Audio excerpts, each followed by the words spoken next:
is more than life.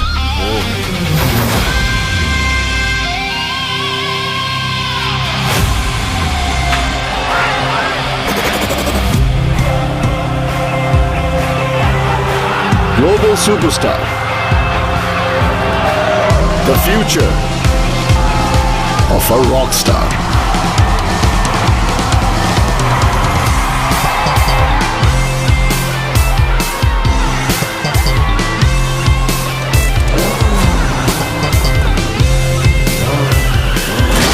Where is Agun?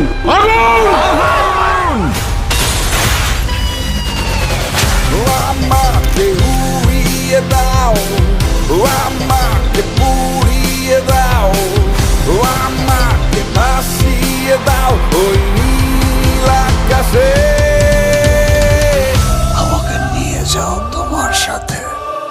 দীর্ঘ অপেক্ষার পর প্রকাশ্যে এসেছে ঢালিউড সুপারস্টার শাকিব খান অভিনীত নতুন সিনেমা রকস্টার অফিসিয়াল টিজার।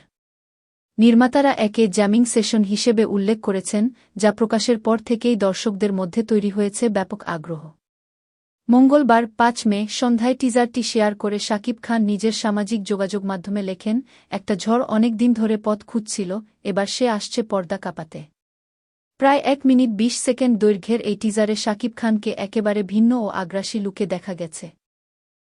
কনসার্টের উন্মাদনা, পারফরম্যান্স আর অ্যাকশন দৃশ্য সব মিলিয়ে টিজারে তার শক্তিশালী উপস্থিতি নজর কেড়েছে দর্শকদের। টিজার দেখে ধারণা করা যাচ্ছে, সিনেমাটি একটি মিউজিক্যাল থ্রিলার ঘরানার, যেখানে একজন রকস্টারের জীবন, সংগ্রাম ও সাফল্যের গল্প তুলে ধরা হবে। গান, অ্যাকশন ও বিনোদনের মিশেলে ভিন্নধর্মী অভিজ্ঞতা পেতে পারেন দর্শকরা। টিজারের শেষ অংশে একটি বার্তায় বলা হয়েছে, এটি কেবল একটি জ্যামিং সেশন, দ্বিতীয় টিজারের জন্য অপেক্ষা করুন। এতে বোঝা যাচ্ছে, সামনে আরও চমক নিয়ে হাজির হতে যাচ্ছেন শাকিব খান। সান মোশন পিকচার্স লিমিটেডের ব্যানারে নির্মিত এই সিনেমাটি পরিচালনা করেছেন আজমান রুশো। এর চিত্রনাট্য লিখেছেন নুসরাত মাটি এবং সংলাপ লিখেছেন অয়েন আসিফ। স্বাধীন ও শামিউল ভুঁইয়া। সবকিছু ঠিক থাকলে আগামী ঈদুল আজহায় মুক্তি পাবে রকস্টার। এখন দেখার অপেক্ষা, বড় পর্দায় কতটা ঝড় তুলতে পারেন এই তারকা।